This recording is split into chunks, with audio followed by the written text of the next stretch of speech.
So the Libros catalog is telling us what items exist in the libraries. Now we're going to go to the databases to find articles that we can actually read and print out and use. So you click right above the red band where it says Discover Our Research Databases.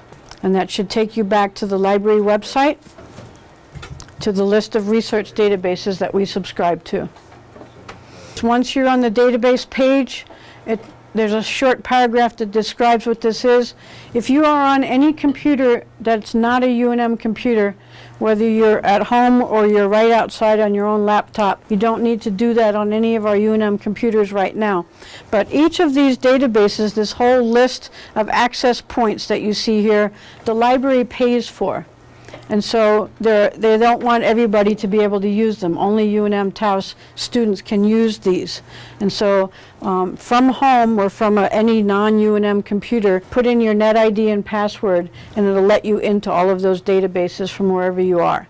You used to have a sheet with all the different passwords and have to memorize all this stuff, but we've been able to set up a proxy server where you can get into them now using your NetID. So once you open up this research database page, now there's a whole list of other links. And again, depending on your research and as you go through your academic experience, you'll start seeing which ones work for you. For instance, LexisNexis is really good for if you're in the criminal justice classes or the paralegal classes. They have a lot of case law, a lot of information, legal documents. For this class, I'd like for us to explore EBSCOhost. It's more of a generalized database. A database of databases is what it is. So if you click on the blue EBSCOhost to open that up, now we have a whole nother layer. These are a list of resources available through EBSCOhost. And so again, I want you to, that's why I suggested that you put up a link or shortcut on your own computer and just start messing around and seeing what's available to you. Again, we don't have time to look at all of this, but just to kind of point out points of view gives you the pros and cons of an issue. And so if you're trying to find out the pros and cons of cell phone use or pros and cons of abortion or whatever your topic might be, if you're doing an argumentative essay type thing, points of view is a good place to go. It gives you full text of chapters from reference books as well as articles.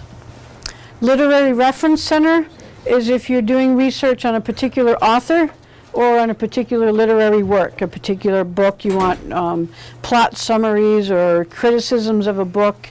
Literary Reference Center is really helpful there. And then for this class, let's click on where it says Search EBSCOhost Databases. So that very first line, if you click on that, it'll open up a whole nother list of databases. So I don't want you to get overwhelmed, I want you to get excited about how much is available to us. What you'll see now, if you just kind of scroll around, is a whole list of databases for every topic you can think of. From computers to wildlife to nursing to environment. And so again, going back to figuring out what does my information need, and then figuring out which databases might help me depending on what that topic is or that information is. So what you do is you click in the box to the left of all the databases that you want to choose. For this class, I chose Education Research Complete and PsychARTICLES because I did a search on critical thinking. Those PsychARTICLES, which is towards the bottom. Once you get past W for wildlife, there are just extras that we've added on recently, so they're not necessarily alphabetical. So once you go through and you click to the box to the left and you choose all the ones you want, at the very bottom of the screen or the very top of the screen is a yellow Continue button. And you click on the Continue button. And the one thing you want to do before you go anywhere, whenever you're getting into a research database, is once you get to this search screen, again, stop for a minute and tell the computer what you want. If you look about a quarter of the way down, it says limit your results. Tell it, just give me full text. I always click, just give me full text. It's so important that a lot of these databases give you the option to say, just give me scholarly sources.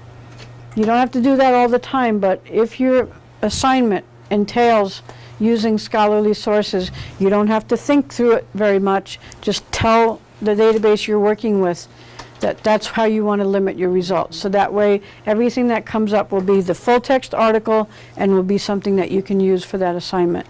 Then you can go back up and type in whatever your topic is or whatever your search is. And again, it's not just me saying that Boolean operators are important.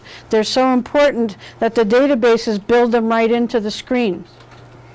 Using and or not is right there. So using and using not will help you narrow down or focus in your search. Using or will expand your search. Bulimia or anorexia. Teenagers or adolescents. So I did a search, I did critical thinking, was my initial. I did critical thinking and I got over 10,000 results. And I said, well, how do we use critical thinking in community college?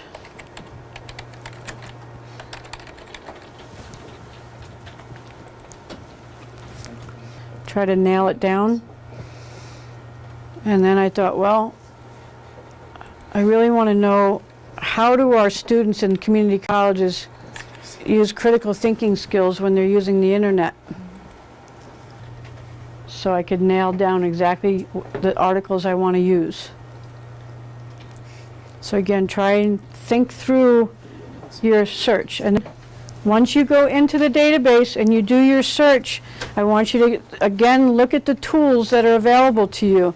A couple of things that I love about EBSCOhost is once you do a search and you get a list of results, there's a magnifying glass at the end of the title. If you scroll over the magnifying glass, it gives you an abstract of the article. So you can scroll over the magnifying glass, read the abstract and say, yep, that's exactly what I wanted. And then you click on where it says PDF full text. Or you read the abstract and you say, nope, that's not really what I was looking for. You just click off and go on to the rest of your results. Once you click on the title of an article, you have a whole list of tools on the right-hand side that, again, I want you to familiarize yourself with. You can email the article to yourself, so you're doing research at home, you find a couple articles, you email them to yourself so you can come into the library and open them up and print them out. You can save them on your flash drive. You can email them to your instructor, whatever you might need to do. And then I would suggest before you leave here today, click on where it says Cite at some point here so you can see. It tells you exactly how to cite the article in your reference page or your works cited. So this is the EBSCOhost research database. This is where you find articles. So Libros is where you find out what materials are in the particular libraries. The research database is where you find articles. Okay, so you come in and you tell it all the limiters that you want to set up.